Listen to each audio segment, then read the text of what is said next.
दोस्तों नमस्कार। कर्नल अजय सिवा astro money group first global astro finance digital channel से आपसे मुखातिब होता हूं। आज सोमवार 21 अप्रैल सन 2025। दोस्तों आपको याद होगा लहसुन और प्याज पे जो हमारे अपडेट उन्होंने तहलका मचा दिया था। नीचे दामों पर हमने जब आपको खरीदने की सलाह दी थी और ऊपर दामों पर जब हमने आपको बेचने का लगातार अपडेट और संकेत दिए थे और बार बार यही कहा था कि जो समय पे मुनाफा वसूल नहीं करता है वो बाद में परेशान होता है। जो घर से भूखा निकलता है वो उसको कहीं रोटी नहीं मिलती। मुनाफा मिलने के बाद भी नहीं कमाए, बाद में सिर पकड़ के बैठे, तो आप किसको क्या दोष दे सकते हो? आप अपनी किस्मत को दोष दे रहे हो, लेकिन किस्मत आपको बार बार चेता रही है कि आप मुनाफा लो, लेकिन नहीं लिया। किसने क्या कहा, किसने क्या समझा, लेकिन मुनाफा तो आपके हाथ में था, किसी ने नहीं सुना।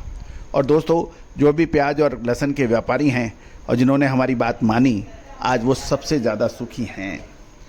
खबर निकल के आ रही है कि प्याज की मंदी को रोकने के लिए सरकार 3 लाख टन प्याज खरीदने की योजना बना रही है।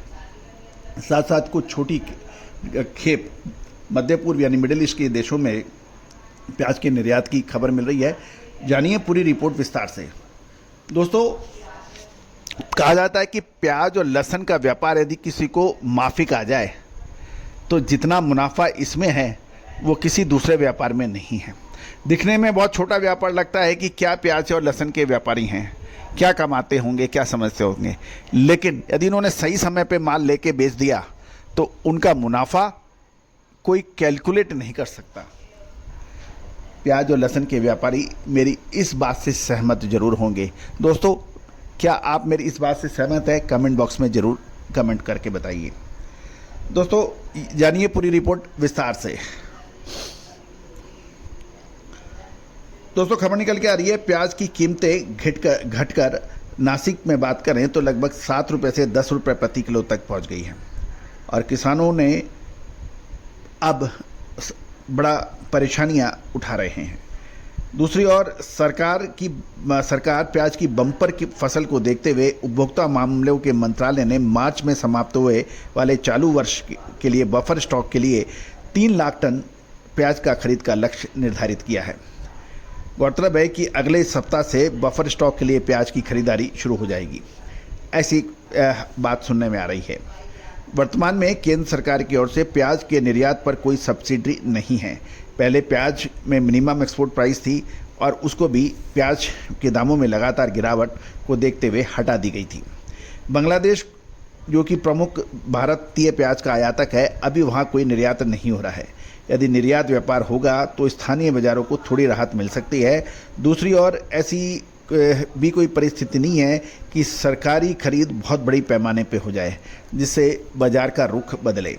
महाराष्ट्र में नासिक में प्याज किसानों के लिए एक नया मार्ग खुला है। व्यापारी और किसानों के लिए प्रत्यक्ष भागीदारी के बिना एक बार मध्य पूर्व यानी मिडिल ईस्ट के देशों को 30 टन प्याज की पहली खेप भेजी है। अब 30 टन प्याज कोई बड़ी खेप नहीं है, लेकिन रास्ता खुलना इम्पॉर्टेंट है। गौरतलब है कि इस सीजन में बिचौलियों या व्यापारियों की भागीदारी के बिना 2000 टन प्याज सीधे खाड़ी के क्षेत्रों में निर्यात किया जाएगा। ऐसा कहना है कि राज्य के किसान उत्पादक कंपनियों की शीर्ष संस्था के अनुसार। इसका मतलब ये निकल रहा है कि किसानों को बेहतर लाभ मिलेगा और उन्हें व्यापारी निर्यातकों व कमीशन एजेंटों की जो मिडिलमैन की भागीदारी से कम लाभ मार्जिन की परेशानियों से नहीं जूझना पड़ेगा। दोस्तों ये तो तय है कि यदि उपभोक्ता और उत्पादक जब दोनों एक साथ मिल जाएं, दोनों का एक साथ संबंध हो जाए और बिचौलिया हट जाए तो दोनों को फायदा होता है।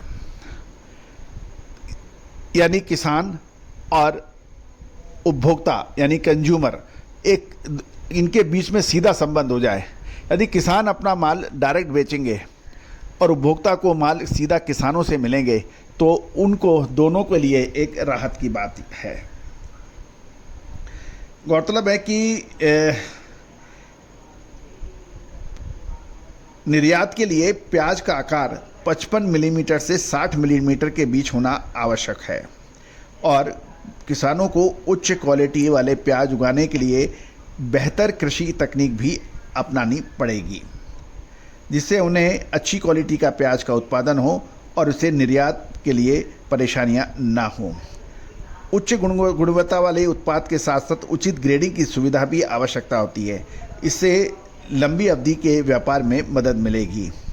गौरतलब है कि नासिक, धर्मशाला, अहिल्यानगर, पुणे जिलों में की 10 एमपीसी इस निर्यात में भाग लेगी, ऐसा कुछ सुनने में आ रहा है।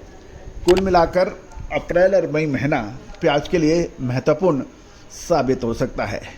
दोस्तों, प्याज और लहसुन के व्यापारी हमसे संपर्क कर सकते हैं अग्रिम रिसर्च रिपोर्ट के लिए, जो कि भुगतान करने पर ही उपलब्ध होगी। All the very best, good luck, happy trading.